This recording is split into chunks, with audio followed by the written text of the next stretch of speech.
Live from New York City, it's the Gary Null Show.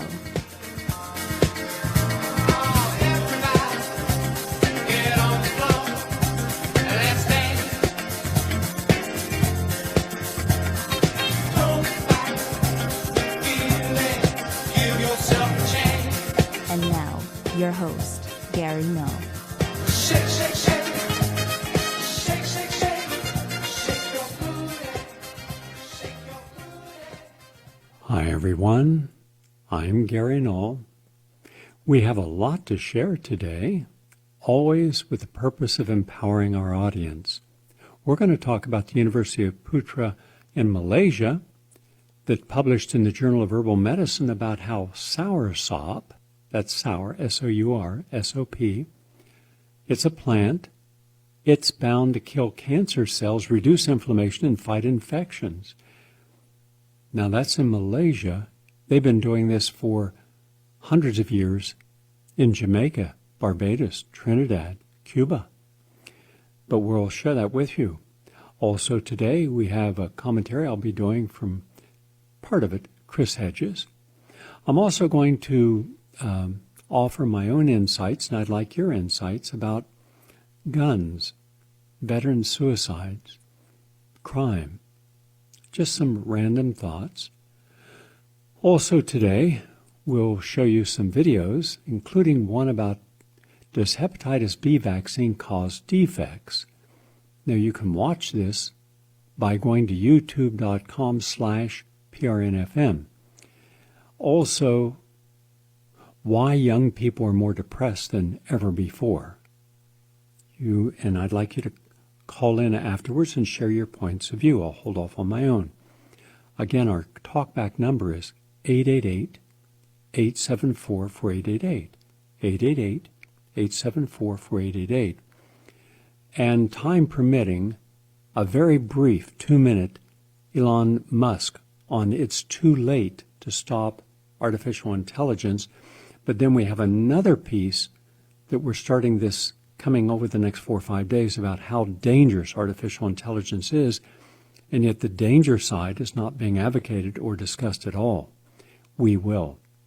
And by the way, we're going to play a piece today where Tucker Carlson, who I agree with on some things, disagree on others, but he's done something rather remarkable. When someone does something remarkable, I want to call him out and acknowledge it. So good for you, Tucker Carlson. You took on the Koch brothers, and boy, did you slam that door. You took on the conservatives. You took on Republicans. You took on liberals. You took on almost everybody out there. But boy, you took on one of the toughest guys in all of Washington and Wall Street to take on. His name is Singer. He's in Trump's cabinet.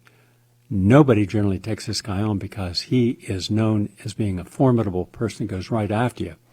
So I don't know if you're fully aware of what the blowback's going to be on you, but at least you had the courage to take on people that control so much of our lives and in my opinion, are very adverse to the system we live in today because they're predatory capitalism.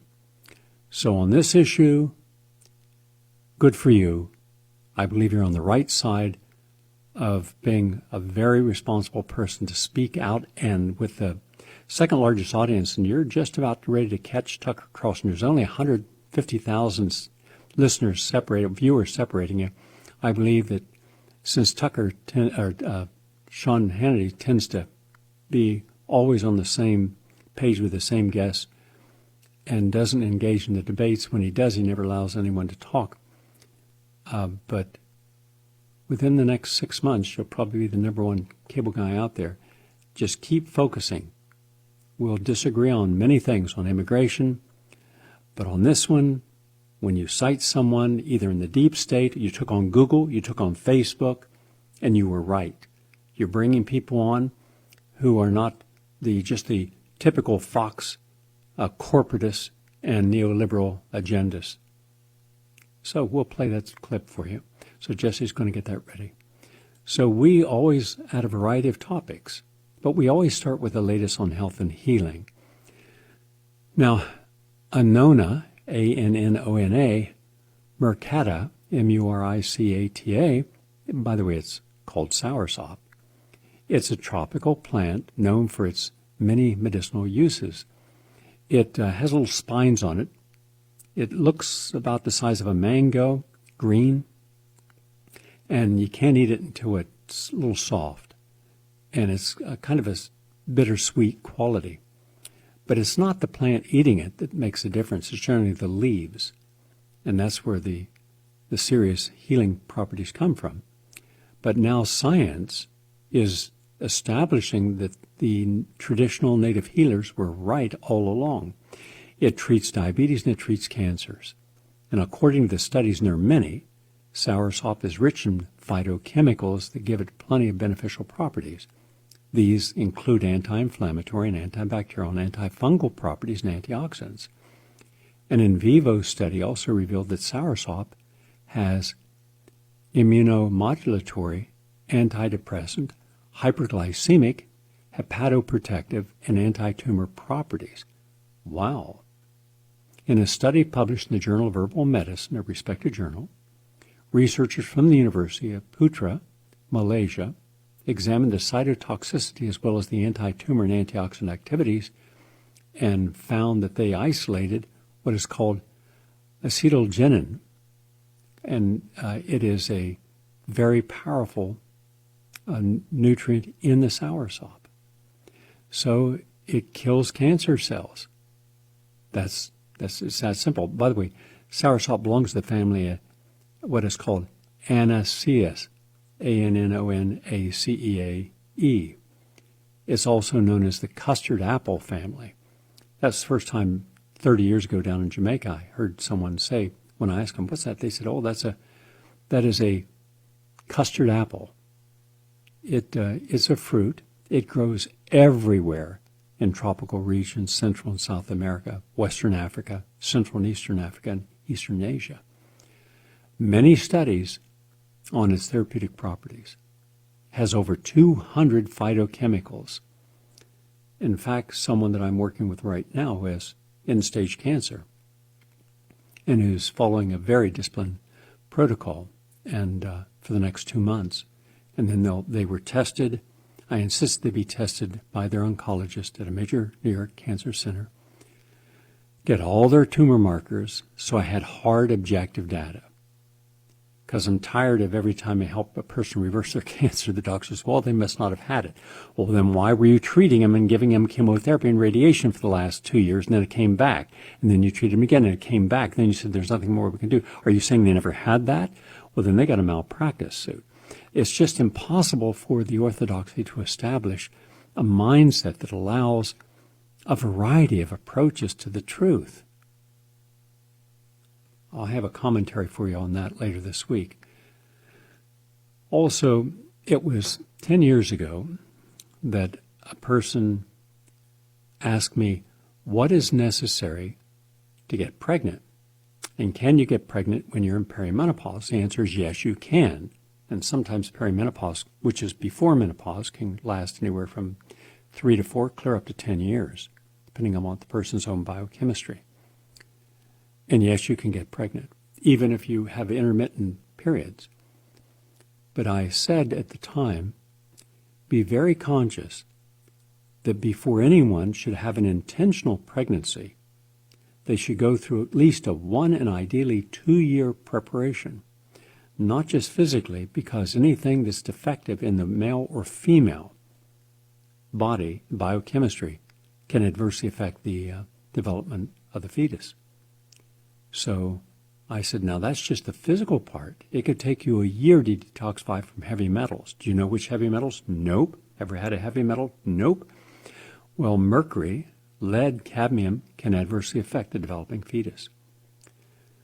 And about 1/3 of all pregnancies end in miscarriage. And it shouldn't be that way. We have the highest infant mortality rate in the developed world. We're dead last.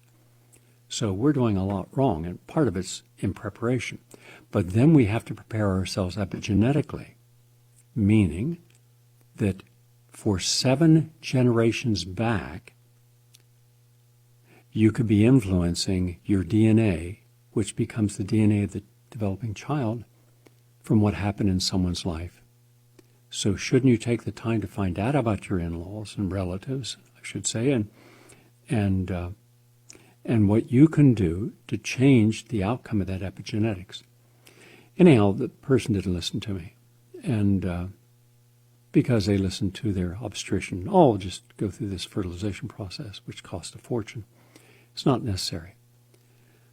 Well, now, jump forward, there is an article published in PLOS Biology, a major scientific journal.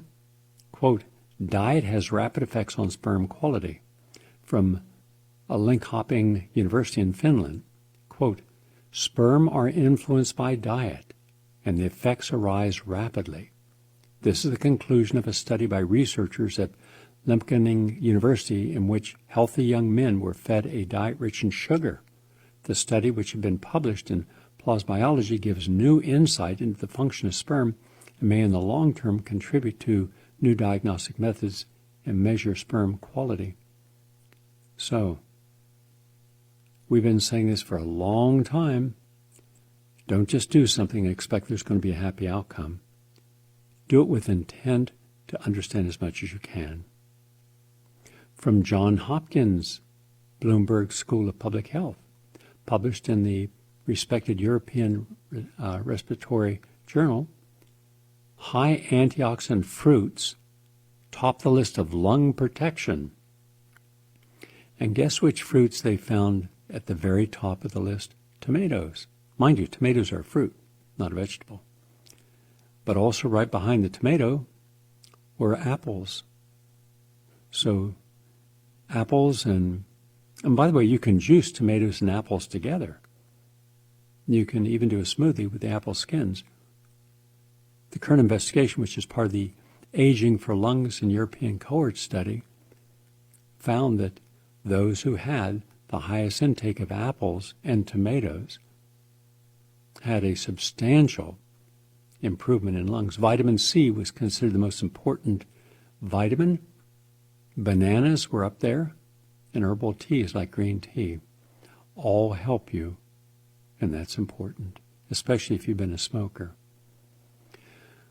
Does intermittent fasting live up to the hype? I remember when we were doing our pre-clinical study discussion for 2.5 hours with all of the potential participants, some of the people who were going to be in the study decided not to when they saw how strict it was, the fact they had to be on campus for 60 straight days, and they had to follow the protocol. So if it said you got to be up at 7 in the morning and go out and work, you had to. On the road, you had to go in the gym, you had to go in the pool and do water aerobics, you had to do your journal writing, and it wasn't a choice. You had to do it. It's a clinical study. It's not just an observational study. An observational study is like the nurses study. It's an epidemiological study. You look at 100,000 nurses over 30 years, and then you say, okay, here we found something interesting. Those that had the greatest amount of fruits and vegetables in their diet had a reduction in breast cancer. All right, that's an observational study. It's an epidemiological study. This is a clinical study, meaning this is how many servings of fruits and vegetables you all must eat, and they must all be the same every day. It's not a choice. In any case, half the people decided after that orientation not to go forward. Fine. We had plenty to do with the study. But one of the things I said you're going to do, you're going to fast about 13 to 15 hours a day, every day, for 60 days, and you're not going to have any solid food on Saturday and Sundays. You can have juices and smoothies. You'll get all the nutrients you need, but just in liquid form.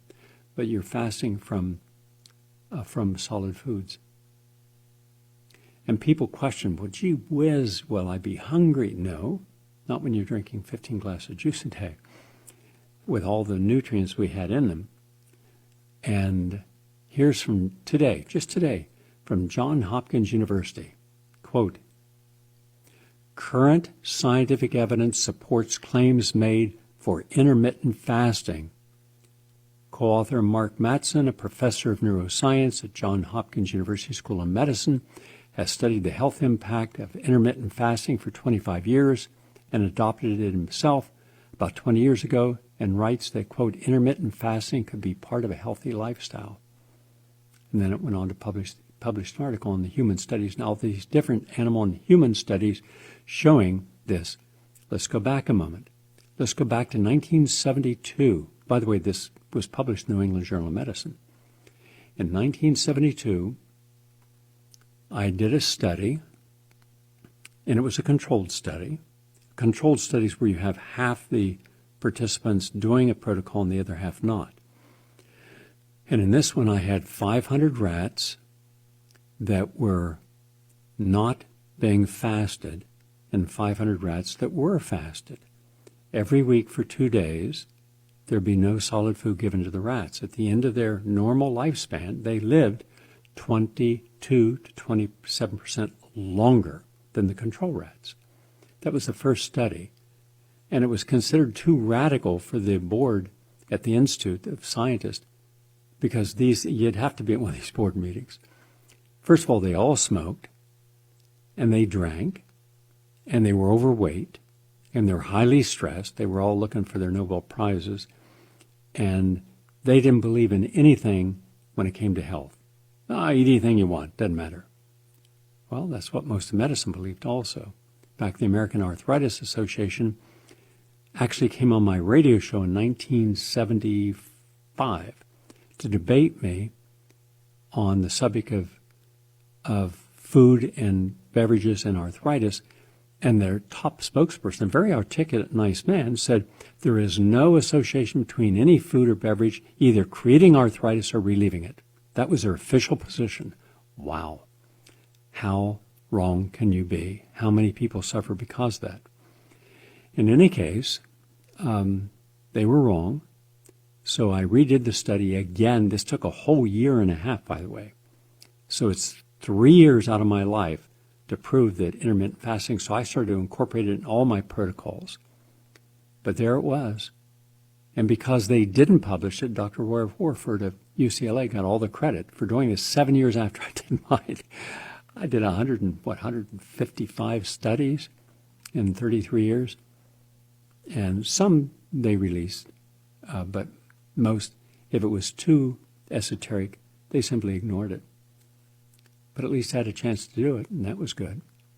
So do your fasting, do it in a controlled way. Try to have your last meal around 6 o'clock and not have anything more. No evening snacks until the next morning after you've worked out. Then you change your whole metabolism. You lose weight, your body fat index comes down, and that's good. From Nanyang Technological University in Singapore, published in the peer-reviewed journal Scientific Reports, comes a study about green tea.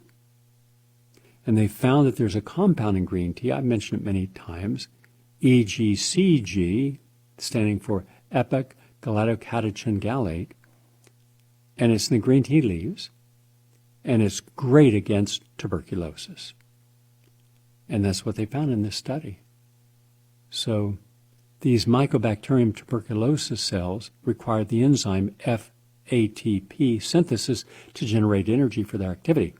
So during the infection, the Mycobacterium tuberculosis undergoes a wide range of metabolic changes which correlate with either replicative growth or non-replicative persistence.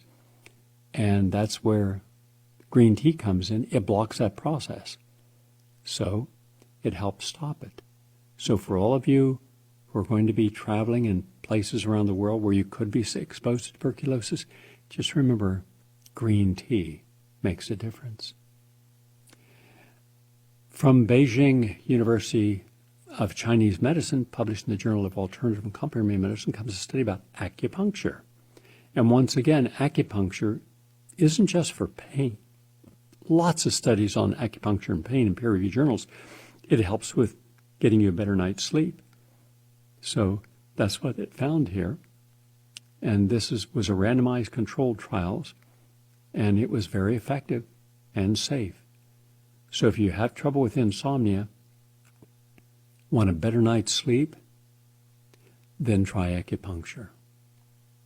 Also, from Guangdong Academy of Chinese Medical Sciences comes a study about acupuncture for cancer pain, and it worked. There was a substantial difference when you had acupuncture and you had cancer pain. And this was published in the Journal of the American Medical Association's Oncology. So that's another one. By the way, there were 20 published studies. So a lot to look at and a lot that supports the importance of acupuncture. And then this I found was interesting. Could this be the reason so many women are depressed and angry? This is from New York's Montefiore Medical Center. Quote, a scan of the latest news reports from around the globe soon makes it clear that human beings are becoming more and more angry and depressed. This despite the medical, scientific, and technological breakthroughs of the past 100 years, which theoretically at least should mean that we experience longer, healthier, and happier lives. Of course, the mainstream medical approach to all this anger and depression is to try to medicate these feelings away with chemical drugs, most of which have severe side effects and don't really get to the root of the problem anyhow. You think? But very little emphasis is placed on trying to understand why society is exhibiting these symptoms. But the findings of a recent study might explain at least part of the reason why humans have become so sad and angry. The study, which was recently presented to the Radiological Society of North America, found that the contraceptive pill actually shrinks the size of the female brain, that part that, among other things, controls emotional responses. Quote, significantly smaller hypothalamus volume. So this is something we didn't know. There are a lot of reasons I'm against contraceptive pills. I am very pro barrier forms of contraception, yes. But I've seen, my goodness, you have no idea how many people I've counseled who have breast cancer, ovarian cysts, fibrocystic breast, because of contraceptions, pills. And it also increases your risk of stroke and heart attacks. In any case, so this is the MRI scans taken of 50 healthy women, 21 of whom are currently taking the oral contraceptive. They found that those who were taking birth control pills had, quote, significantly smaller hypothalamus volume. By the way, the hypothalamus is a small region of the brain. It's located at the base of the brain, near the pituitary gland. And while it's very small, people have no idea how powerful the hypothalamus, Thalamus, plays a critical role in releasing hormones, regulating body temperature, and maintaining daily physiological cycles, controlling your appetite, managing your sexual behavior, regulating your emotional responses. In other words, though the hypothalamus might be small, it's intimately involved in many important body functions, and a significant reduction in hypothalamus volume is therefore a serious problem. So, just want to share that with you. And that's the latest on health and nutrition. I'm Gary Null. We're going to take a break, and we're going to come right back to a segment from Tucker Carlson where he's taking on one of the most powerful adversaries in America. And this guy does not take criticism well. So you can only imagine when you go into Singer's world, I'll give you my own perspective on Singer. You're going to get some challenges coming back at you. Back in a moment.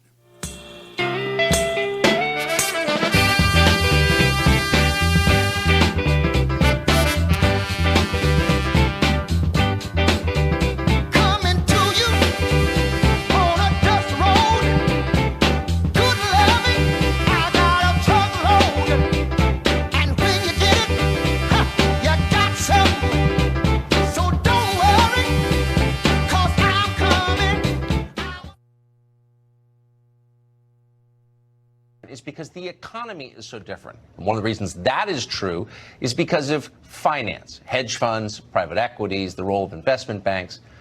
One of the commentaries we did that got an awful lot of attention toward the end of the year was something on hedge fund billionaire and GOP megadonor Paul Singer. Now, the average Republican has never heard of Singer, but every single member of Congress has, and he's one of the biggest reasons the party's behavior seems so divorced from the interests and the beliefs of Republican voters. Why do people you vote for keep doing things in Washington you disagree with? In some cases, because they're paid to. On this show, we recently profiled what Singer's actions meant for a small town in Nebraska.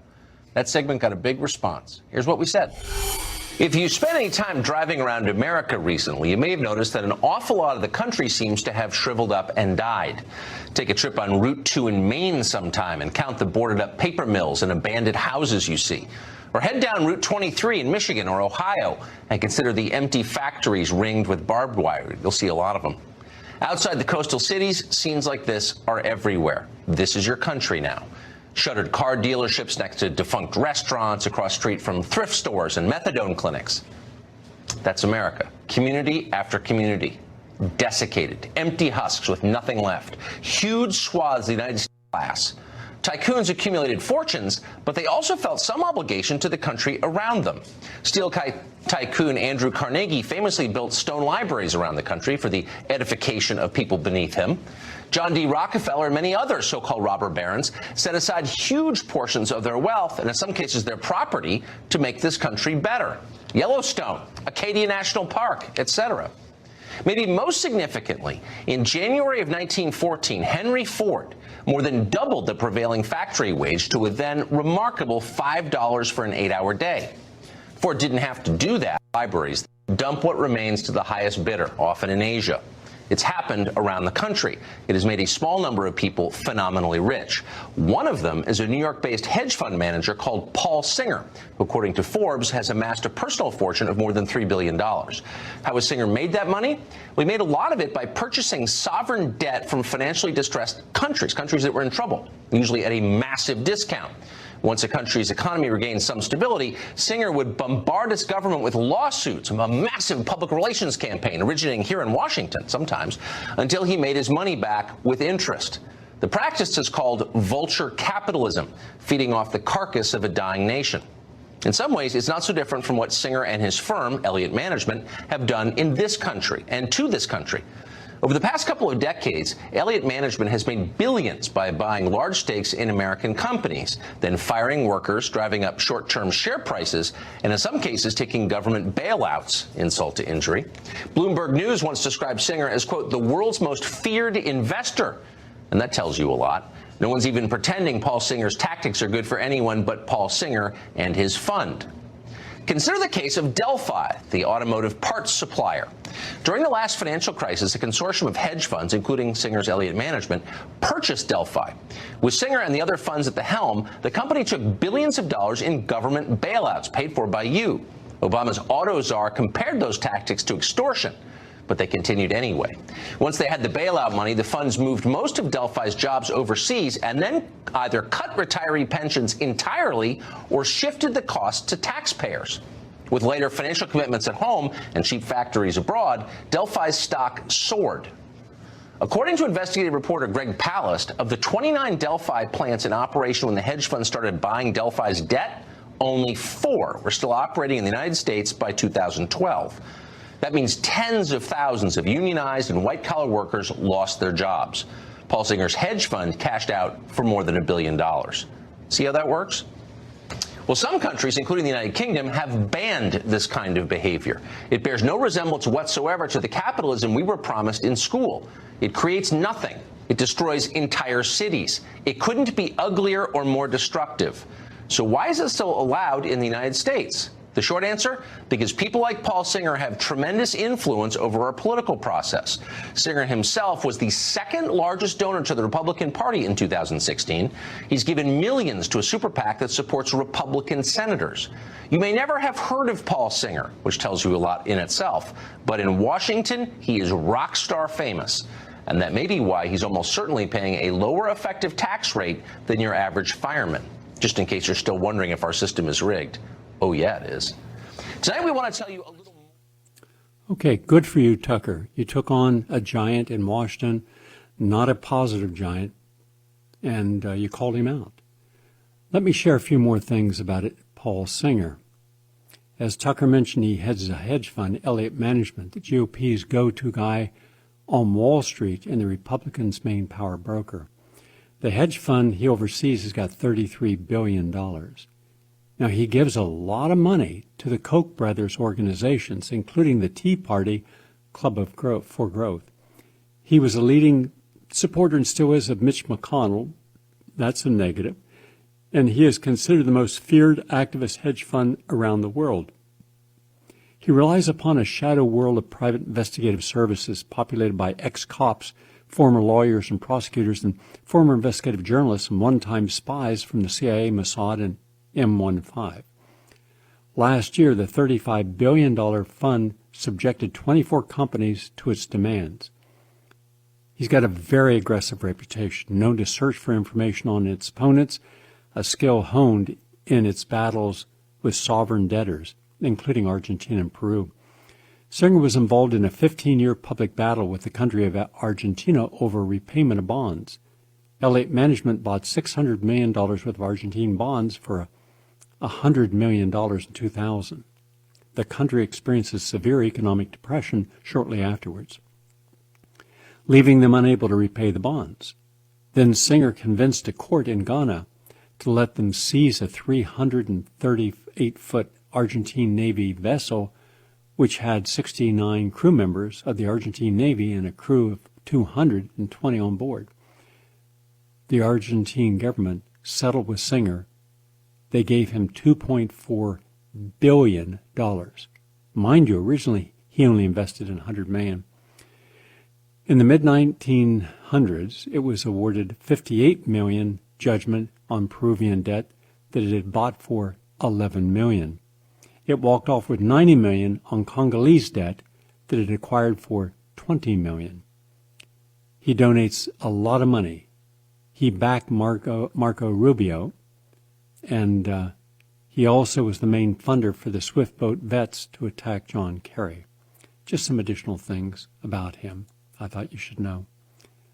I also want to go in a little bit on some issues that are not discussed generally in much of the media, and that is pull back the curtain for a broader discussion of what's happening with gun control. We'll do that in a moment, but first, no, I'll do it now. Because yesterday there was an attack in a church down in Texas. The guy came to kill a lot of people, and probably would have. It would have been an absolute slaughter. He was right there.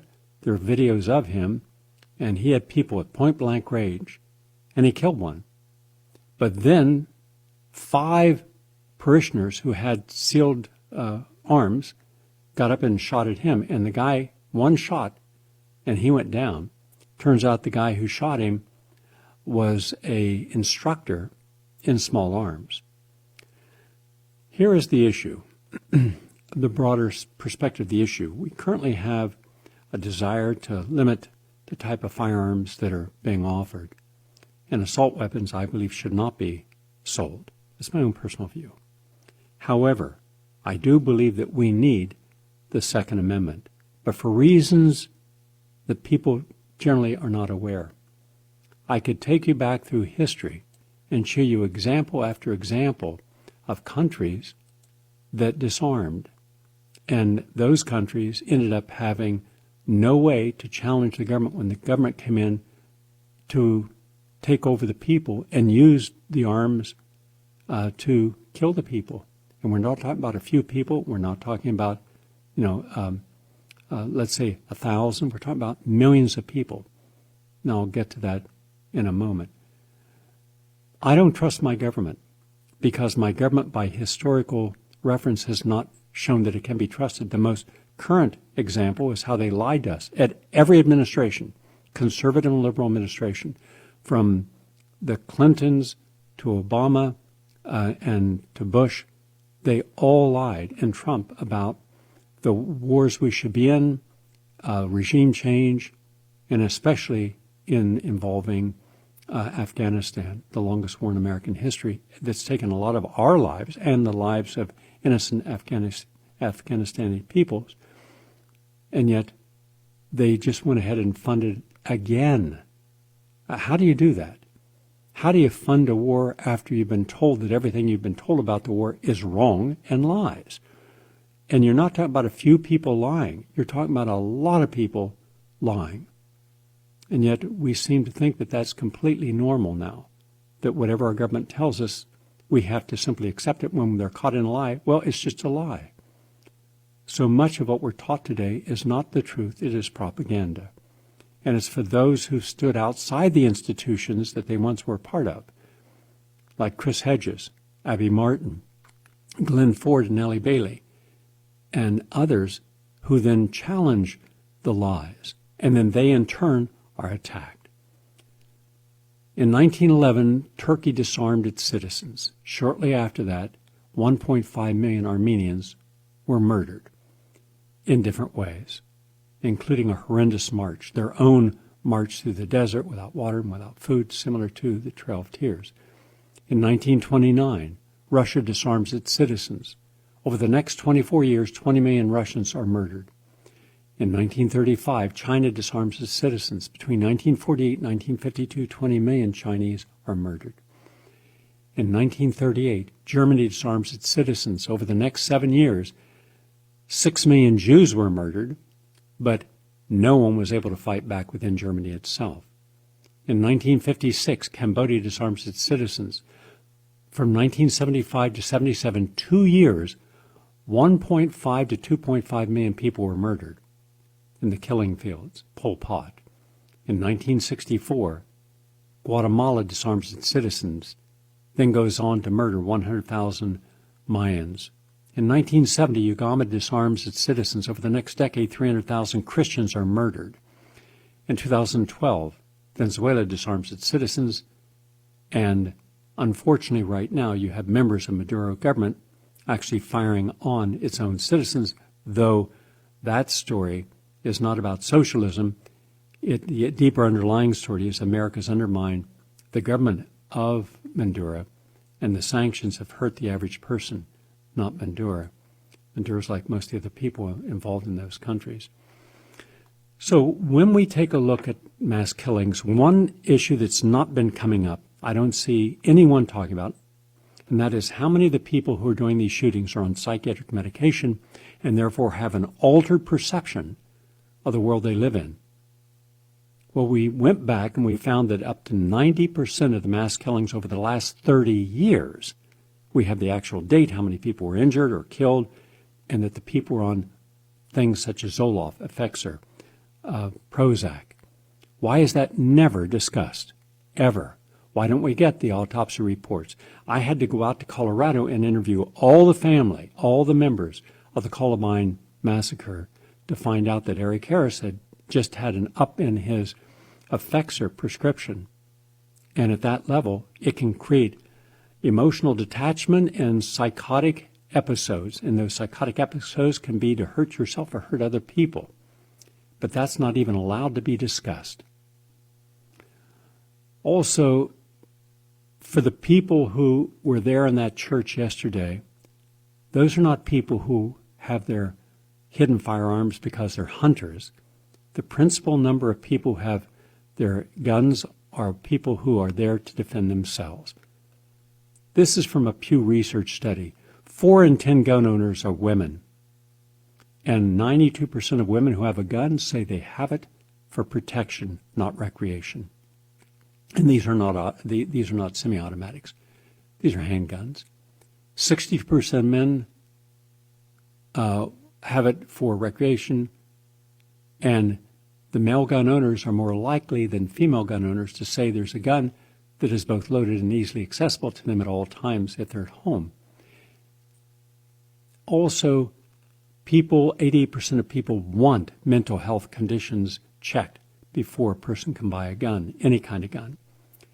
83% of women gun owners favor background checks for private and gun show sales, and 60% of women owners favor banning assault weapons. But what does it mean in the real sense? Now, this is where the story has not been told. Guns prevent an estimated 2.5 million crimes a year. Let me reduce that down. 6,849 crimes every day are prevented because people have guns. Most often the gun is never fired. No blood, including the criminals, is shed. Every year, 400,000 life-threatening violent crimes are prevented using firearms. 60% of convicted felons admitted that they avoided committing crimes when they knew or suspected the victim was armed. So this is the story we're not told. Also, from the Council of Evidence-Based Psychiatry, a study found that approximately 1 in every 200 people who start treatment will attempt suicide due to the pharmacological effects of the drugs. The rate of non-fatal suicide attempts and suicides combined was 2.5 times higher than those taking antidepressant compounds or placebo. From a Colorado School of Public Health study, the anti-anxiety drugs are the most commonly used psychotropic medications, and almost 59.4%. Behind that's antidepressants. And the antipsychotics and mood stabilizers and stimulants are very dangerous. From the Journal of the American Medical Association comes a study that 203 commonly used medications have been associated with suicide. Now, mind you, when I was growing up, when many of you were growing up, nobody committed suicide. Nobody. Today, it's the number one cause of death in 10 to 14-year-old boys. Also, we're not doing anything in our society about veterans, and we should. There's 20.6 suicides every 24 hours. There's 16.8 are out of the service and at home having trouble adjusting, many suffering from post-traumatic stress disorder, and 3.8 are active duty. That's every 24 hours. That means over 160,000 American vets have killed themselves. That's more than the First World War. That's more than the Vietnam War. And yet not a single thing's being done. What do they all have in common? Antipsychotic medication given to them at very high doses when they are in the military. 30% of active duty and reserve military personnel deployed to Iraq and Afghanistan have a mental health condition requiring treatment. That's 730,000 right now. And women with prior military service are more than 200% as likely to die by suicide as a woman who's not in the military. So wouldn't you think that these men and women deserve to have their plight 24 a day or 20 a day killing themselves? Shouldn't that be a major concern? Should we look for the truth? You can't find the truth for the Defense Department, the department that lost or can't account for $21 trillion, and nobody seems to care, nor through Congress, where they all now know from a Washington Post report that we were lied to about every reason to be in Afghanistan, and yet they just appropriated another $1 billion this year for Afghanistan, knowing almost all that will be for phantom police, phantom soldiers. It'll go into politicians and corrupt people's pockets, and this is the norm. So we should have a completely new dictate on what it means to be able to protect yourself and what is allowable and what is not. And I am against assault weapons, but I also do not support for a heartbeat what our government is capable of doing. When Barack Obama used the National Defense Authorization Act to have his, what was it, Monday or Tuesday morning kill list, and that became kind of hip and cool. Oh, who's he going to put on the list to kill today? It could be anyone, mind you. He was identified so he could arrest without charges, detain indefinitely, enhance interrogation, torture, turn to a black ops site in another country where they could really torture you or kill you with no repercussions. What does that say about the American media? And what does that say about the American churches? What does that say about our politicians? What does it say about our entire system when that's considered perfectly okay? And you assume now that they're demanding that children be mandated, and that's because of ALEC. I'm writing an article on that today about the American Legislative Exchange Council is behind all this effort to try to get mandated vaccines. It has nothing to do with public health. They've lost that battle. All the arguments they've lost on science. We have it all on our side. They don't have any on their side. And now they're putting through bills that would require every adult, every one of you listening right now, if this becomes a federal law, you would have to be forced to take dozens of vaccines. How many of your bodies could tolerate that? Do you realize what kind of illnesses and immune collapse you would have? And yet who's doing anything about it? So this is a government you trust? You trust the FBI, you trust Comey, you trust Mueller, you trust the head of the CIA, you trust the What in the hell is wrong with your capacity for critical thinking? Look at the history, look at the facts. And that's why I'm very concerned. And so I will do more on this on upcoming programs. But the last person in the world who should have any power over you is the person who has the capacity to force you to do whatever they want. And when you see what's happening with artificial intelligence, and I have 20 programs lined up with the world's greatest authorities all set to come on to talk about how dangerous it is, and yet the young people, mindless as they are, yeah, if it can make something even easier for us to do and greater access, we're for it. But what about the dangers, not just of artificial intelligence, but the medium that gets it to you, 5G? We're cool with everything. Really? You are? Wow. And you're the future? That's why my generation is not about to retire for a long time. I'm Gary Null. Your opportunity to talk back, share your points of view on what we just shared with you. Give us a call. Here's the number, 888-874-4888. 888-874-4888. I'd like to hear what you have to say on these issues. And let me just mention a couple of things. I'm very concerned about poverty. So this Saturday at noon, I'm going to do a webinar. This webinar is about showing the extent of poverty and the new poor in America. We have about 200 million new poor in America. But it's not just the new poor. My research has shown me that we're a society so crippled by debt at every level that, with a very small exception, those who've been very conscious of where they spend their money and what value they get for the money they're spending and how to save, living within their means, and they're not a majority, they're a tiny minority. The average person's up to their eyeballs in debt. And we seem to have no compunction about including more debt.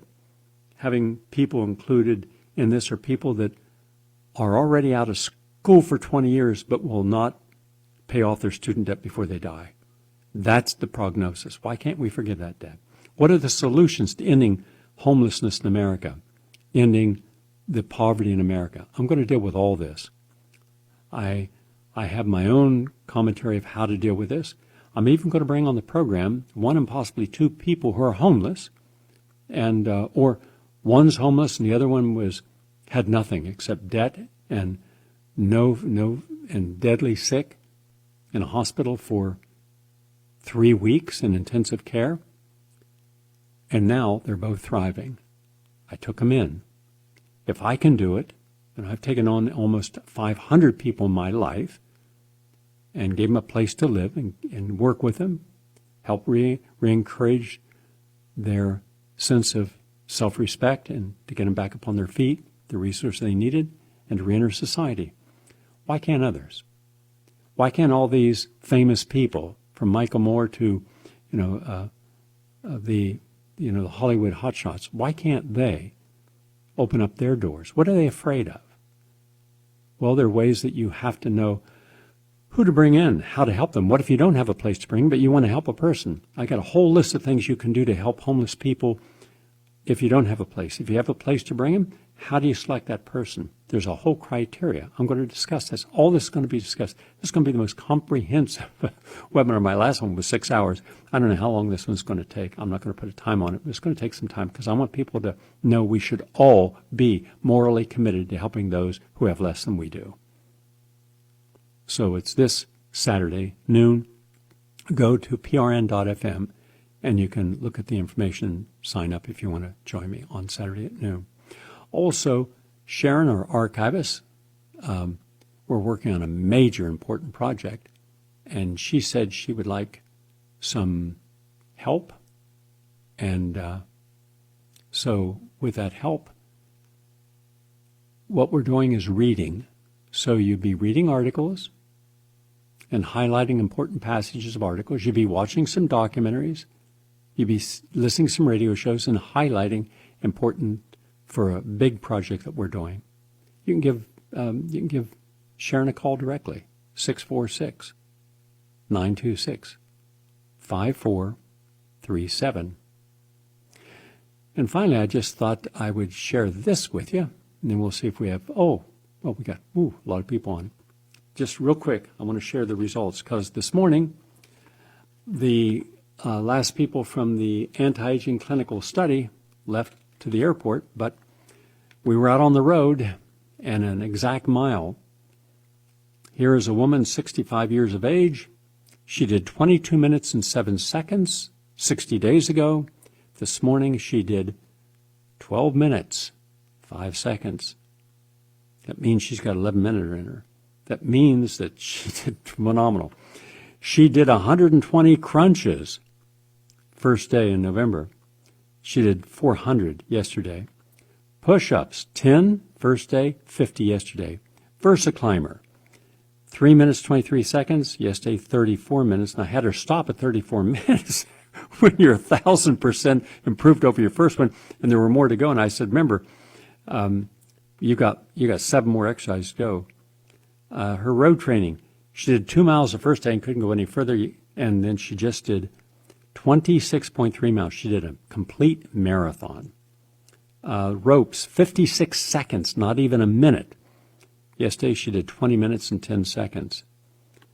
Squats, ball squats, 400 first day, 800 yesterday. Lat pull downs, 65 pounds, 125 first day, 300 yesterday. She increased her biceps from 7 to 10 inches. Triceps increased. Stronger, and she went from 30% body fat to 17. And these are just that, and she went from a depression scale of 8.5 to 0. Totally transformed her life. Now she's still got to go home, and at home people have to stay for 30 days staying on the protocols.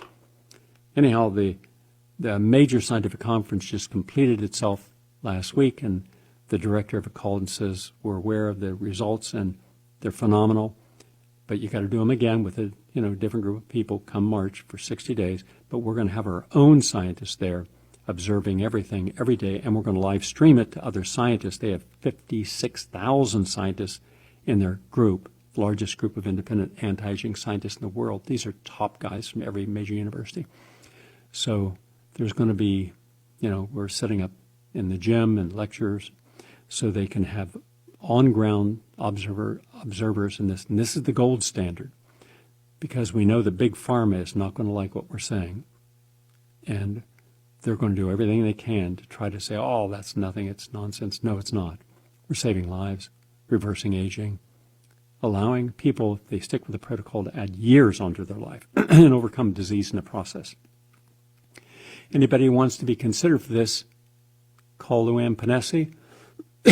I'll give you Luann's number in a moment. But before we go to that number, let's say hello to Mike from Long Island. Mike, you're on your turn. Mike, it's your turn. Oh, okay, sorry. Mike's not available. So, all right. Thought we'd get someone on there. In any case, you can call, let's just see what Luann's 903-881-7008. 903-881-7008. 903-881-7008. But keep in mind, you cannot, for the anti-aging study, you cannot have a terminal illness or life-threatening illness. And by the way, this same person had been diabetic for decades, was on medication, off medication, and healthy blood sugar now. So that's terrific. And haven't seen the person's blood work up, but I'll be seeing it after they do the review of it. So that's just the beginning of the results. I'll have some of the people on the show so you can hear for yourself. Let's see, do we have anyone on? Because the whole line was packed there a moment ago. If we have someone on, I'll be happy to take. No, they say we're up to a minute, don't have the time. Well, tomorrow I'll be happy to do that. We got some heavyweight guests coming this week. I've got a commentary that's going to take the whole hour coming up on New Year's Day. I'll be doing the show for every day that I do. And so that's the latest. Thank you all for listening. Have a nice day.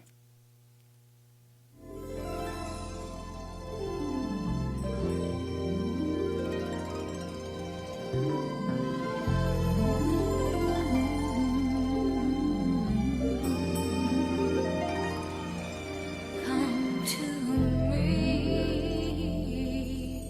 when you're alone and feeling down. Come to me when there's nobody else around.